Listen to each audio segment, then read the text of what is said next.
నిన్న జగన్మోహన్ రెడ్డి గారు press meet పెట్టి తెలుగుదేశం పార్టీ చంద్రబాబు నాయుడు గారు మేము ఆయన చేసిన కష్టాన్ని స్టోరీ చేస్తున్నామని చెప్పి ల్యాండ్ రికార్డ్స్ సర్వేస్ రీసర్వే మీద మాట్లాడారు. అయితే ఆయన మాట్లాడిన దాంట్లో పూర్తిగా కంప్లీట్ పిక్చర్ ఇవ్వకుండా మాట్లాడారు. ఈ ల్యాండ్ సర్వే రీసర్వే పాస్ పుస్తకాలు వీటన్నిటికి సంబంధించి మేము వారి మీద అబాండాలు వేసామని చెప్పారు లాస్ట్ ఎలక్షన్ మంత్. ఇందులో క్లియర్ గా తెలుసుకోవాలి ప్రజలు కూడా, అందుకనే చెప్తా ఉన్నాను. ఇందులో మొత్తం 4 కాంపోనెంట్స్ ఉన్నాయి. మొదటి కాంపోనెంట్ వచ్చేటప్పటికి ల్యాండ్ సర్వే రీసర్వే. ఇది central government program. Jaganmohan Reddy గారి ప్రభుత్వం ఉన్నప్పుడే స్టార్ట్ అయింది. వాళ్ళు సర్వే రీసర్వే చేశారు. ఎందుకంటే మొట్టమొదటి సర్వే బ్రిటిష్ కాలంలో చేశారు. ఇప్పుడు వాటన్నిటిని మోడర్నైజ్ చేసి వన్ టైం డిజిటలైజ్ చేసి యాక్యురేట్ గా చేయాలనేది చాలా విలేజెస్ సర్వే చేశారు.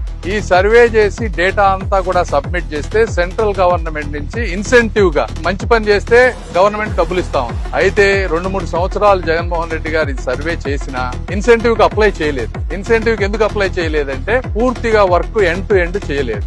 సర్వేలు చేశారు, రీసర్వే చేశారు, కానీ అందులో చాలా ఇష్యూస్ ఉన్నాయి. రైతులకి సంబంధించినటువంటి గ్రీవెన్సెస్ కొన్ని లక్షలు ఉన్నాయి. ఆ గ్రీవెన్సెస్ ని అడ్రస్ చేయకుండా ఫైనలైజ్ చేయకపోవడం వల్ల వీళ్ళు అప్లై చేయలేకపోయారు, డబ్బులు తెచ్చుకోలేకపోయారు. అయితే మన ప్రభుత్వం వచ్చిన తర్వాత గౌరవ ముఖ్యమంత్రి గారు, అదే విధంగా నేను కూడా ఇందులో ఇన్సెంటివ్ ఉంది, మనం తీసుకోవచ్చు, ఈ ప్రాసెస్ అంతా కంప్లీట్ అయితే అని చెప్తే 2,79,712 పబ్లిక్ గ్రీవెన్సెస్ మేము వచ్చిన తర్వాత 2024 తర్వాత గవర్నమెంట్ వచ్చిన తర్వాత ఇన్ని పబ్లిక్ గ్రీవెన్సెస్ ని పెట్టి ముఖ్యమంత్రి గారు గ్రామ సభలు పెట్టి వీటన్నిటిని క్లియర్ చేయమని చెప్పారు.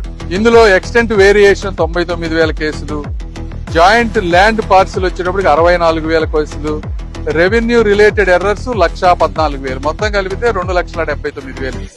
ఈ కేసులన్నీ మేము సెంట్రల్ లో ఇక్కడ కోఆర్డినేట్ చేసుకుని రెవెన్యూ డిపార్ట్మెంట్ లో క్లియర్ చేస్తే అప్పుడు అప్లై చేశాం ఇన్సెంటివ్ కి. అక్కడ ఇచ్చిన మొత్తం నామ్స్ అన్ని ఫాలో అయిన తర్వాత డబ్బులు వచ్చినాయి కాబట్టి మేము గౌరవ ముఖ్యమంత్రి గారికి కృతజ్ఞతలు చెప్పాం, ఇదంతా కోఆర్డినేట్ చేసి ఇవన్నీ క్లియర్ చేసినందుకు.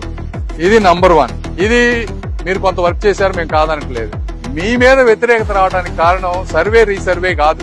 మీ మీద వ్యతిరేకత రావడానికి కారణం ఇంకొక 3 ఉన్నాయి. ఒకటి ఇదైతే, రెండోది ఈ సర్వే చేసిన తర్వాత కొత్త పాస్ పుస్తకాలు ఇవ్వాలి. ఇచ్చే దాంట్లో ఏం చేశారు, మీరు మీ బొమ్మ వేసుకున్నారు మొదట.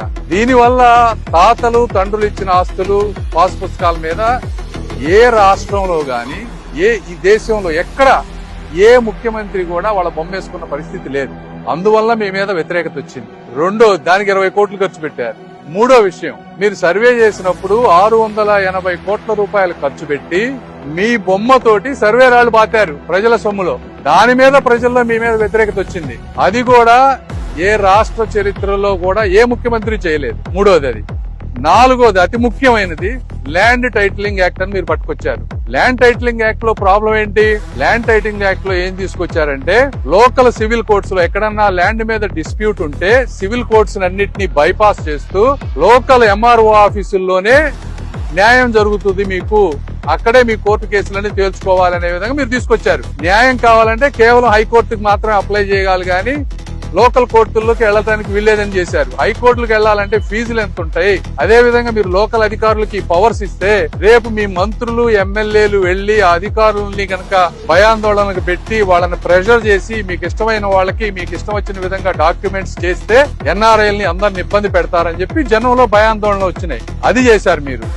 అందులో ల్యాండ్ టైటిలింగ్ యాక్ట్ ఇంకోటి ఏం చేశారు, ఒరిజినల్ డాక్యుమెంట్లన్నీ గవర్నమెంట్ దగ్గర మీ దగ్గర పెట్టుకుంటామని చెప్పారు. మీకు కేవలం జిరాక్స్ కాపీలు ఇస్తారని చెప్పారు.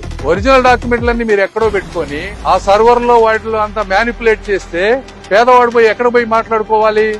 ఇప్పుడంటే ఒరిజినల్ డాక్యుమెంట్లు ఉంటే వాడికి ఒక బలమైన ఇది ఉంటుంది, అది తీసేశారు. ఈ విధంగా మీరు అన్ని చేశారు కాబట్టి పబ్లిక్ లో వ్యతిరేకత వచ్చింది. అంతేగాని సర్వేకి రీసర్వేకి సంబంధించిన విషయం కాదు ఇది. సర్వే రీసర్వే అనేది గవర్నమెంట్ ఇన్సెంటివ్ ప్రోగ్రామ్.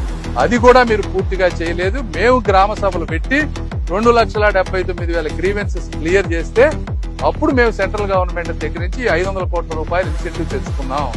ఇందులో క్రెడిట్ చోరీ అనేది ఏమీ లేదు. మీ అసమర్థత, మీ నార్సిజం, మీ బొమ్మ ఉండాలనేటువంటి ఒక నార్సిస్టిక్ మెంటాలిటీతో మీరు చేస్తే ప్రజలు మీకు విధమైన తీర్పు ఇచ్చారు. ఇది వాస్తవం. కాబట్టి జగన్మోహన్ రెడ్డి గారు, మీరు పాస్ పుస్తకాలు ఓపెన్ చేసి క్యూఆర్ కోడ్లు చూపించడం కాదు, పాస్ పుస్తకం మొదటి నుంచి చూపియండి మీ బొమ్మతోటి. అప్పుడు ప్రజలకు వాస్తవం తెలుస్తాయి. లేదు మీరు మళ్ళీ చెప్పండి, నేను మళ్ళీ ఈసారి గవర్నమెంట్ వస్తే నా పాస్ పుస్తకాల మీద నా బొమ్మ ఉంటుంది, మళ్ళీ సర్వే రాళ్ళు నా బొమ్మతో వేస్తాను, మళ్ళీ ల్యాండ్ టైటిలింగ్ యాక్ట్ నేను తీసుకొస్తాను, ఏది కోర్టుల్ని తీసేసి ఒరిజినల్ డాక్యుమెంట్స్ మేము తీసుకొని ఇవన్నీ చేస్తామని మీరు చెప్పండి ప్రజలకి. మేము వచ్చాక ఏం చేసాం, ఆ ల్యాండ్ టైటిలింగ్ యాక్ట్ మొత్తాన్ని తీసేసాం. మీరు మళ్ళీ అవి చేస్తానంటే అప్పుడు ప్రజలు మిమ్మల్ని నమ్ముతారో మమ్మల్ని నమ్ముతారో వాస్తవం తెలుస్తుంది. ఇది దీని మీద వాస్తవాలు, ఇది తెలియాలని చెప్పి నేను మెయిన్ ప్రెస్ మీట్ పెట్టా. Thank you.